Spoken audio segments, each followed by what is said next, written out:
Une nouvelle journée commence pour Emmanuelle. Difficile de savoir ce qu'elle va lui réserver. La police scientifique de Dijon intervient sur toutes les affaires criminelles, en Bourgogne et en Franche-Comté, de jour comme de nuit. Un emploi du temps parfois compliqué à gérer. Au bureau le matin pour faire une journée de 8 heures, mais il n'y a rien de moins sûr, à savoir que si on est appelé sur des interventions, on part et on ne sait pas quand on rentre en fait. Mais le crime n'attend pas et le temps ne compte plus lorsque vous devez trouver des preuves matérielles, dans des conditions qui peuvent parfois peser au quotidien. Plus souvent dans l'activité, c'est on a un contact avec la mort et c'est des découvertes de cadavres, quel que soit le cadre, savoir si c'est un homicide, suicide ou découverte de personnes décédées. C'est souvent ce qui revient. Supporter la pression, surmonter les émotions. À deux, c'est toujours mieux. Emmanuelle et Hervé travaillent ensemble depuis plusieurs années. Le binôme fonctionne bien et dans ce genre de métier, c'est indispensable. Scène de crime déjà difficile à gérer émotionnellement. Vous avez la vue, vous avez l'odeur, éventuellement les proches. Vous avez l'état du corps, vous avez la configuration. C'est dans l'eau, c'est récent, il y a un mois.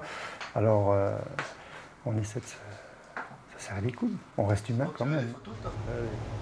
Et lorsqu'Emmanuelle et Hervé partent sur le terrain pour analyser une scène de crime, ils ont un laboratoire mobile. Du côté de la sécurité publique à Chenôve, la patrouille est sur le départ. Avant toute chose, récupérer son arme de service. On doit suivre chaque étape. Que ce soit le contrôle, que ce soit la vérification, le chargement, pour se préparer en fait à sortir en patrouille. Vous l'avez déjà sorti? L'arme? Jamais encore. Jamais pour l'instant. Pour l'instant, enfin, quand je la sors, c'est pour la ranger dans l'armoire. Sinon, c'est tout. Mais l'arme et le gilet pare-balles sont toujours de rigueur. Lors d'une patrouille, les agents peuvent être confrontés au danger à tout moment. Oui, c'est GSP 311.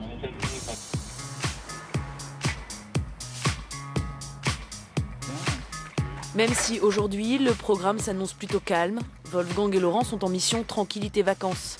Ils viennent vérifier chez des particuliers si rien n'a été fracturé pendant leur absence. C'est bon.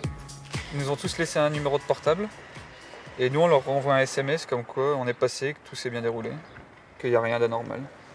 Voilà. Une fois le SMS envoyé, c'est tout bon. On n'a plus qu'à aller voir les autres adresses. L'objectif de cette mission est de dissuader les cambrioleurs. En France, chaque jour, un cambriolage a lieu, toutes les 2 minutes.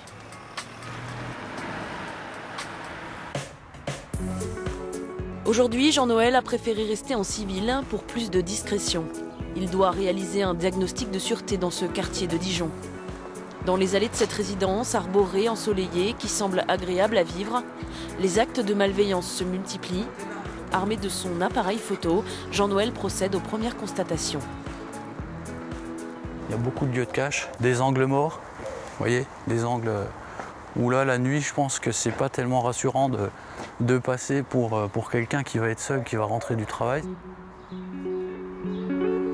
Voilà, un exemple typique de coin, visiblement très lugubre, où il faut apporter des solutions. On voit bien en bas de l'escalier que c'est fréquenté, l'usage est très facile. Hein, donc là, il va falloir que je trouve une solution pour bloquer cet endroit-là, pour le contrôler.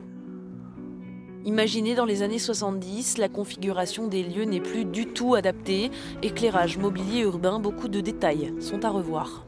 Voilà, le genre de poubelle qu'on ne préconise plus du tout, hein, qu'on ne veut plus voir en matière de sûreté. Hein, c'est très facile d'y mettre le feu. L'inspection se poursuit dans les sous-sols de la résidence. Là encore, Jean-Noël va devoir proposer des solutions à la copropriété pour améliorer la sécurité des habitants qui attendent beaucoup de lui et qu'il rencontrera demain.